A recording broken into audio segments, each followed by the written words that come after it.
સાંસ્કૃતિક આદિવાસી ઢોલ મેળો છે। આ મેળો વર્ષોથી અમે કરીએ છીએ। અલગ અલગ ગામોના અલગ અલગ જગ્યાથી લોકો આ ઢોલ મેળાનો આનંદ લેવા માટે આવે છે।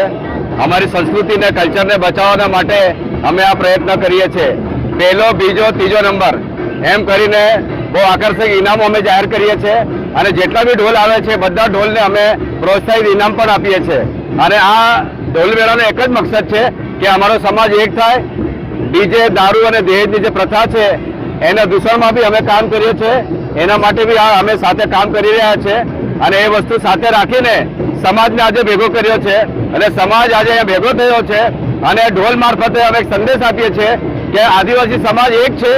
આદિવાસી સમાજની સંસ્કૃતિ અલગ છે, રીત રિવાજો અલગ છે અને રીત રિવાજોના કારણે અમે આ ઢોલ મેળો જાહેર કર્યો છે અને આનંદ કરીએ છીએ। આદિવાસી સંસ્કૃતિનો નિશાન છે ઢોલ, એ આદિવાસી સંસ્કૃતિનું નિશાન છે અને આ સંસ્કૃતિ જળવાઈ રહે, આ ઢોલ એની પ્રક્રિયા કાયમને માટે ચાલુ રહે। આ 17મો ઢોલ મેળો છે।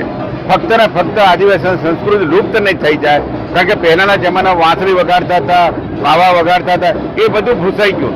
એવી રીતે આ તીર કામઠું પણ આદિવાસીની સંસ્કૃતિનું ખોટું નિશાન છે, એ પણ ધીમે ધીમે લુપ્ત થઈ રહ્યું છે। આ લુપ્ત ના થઈ જાય એમ કરીને આ ઢોલ મેળો હું દર વખતે રાખું છું અને ધામધૂમથી બધા ભાગ લે છે। ઘણા ઢોલ આવે અને વીઆઈપીને બોલાવીને એનો બહુમાન કરાવીએ છીએ, બધાને ઇનામો આપીએ છીએ, પ્રોત્સાહિત ઇનામો આપીએ।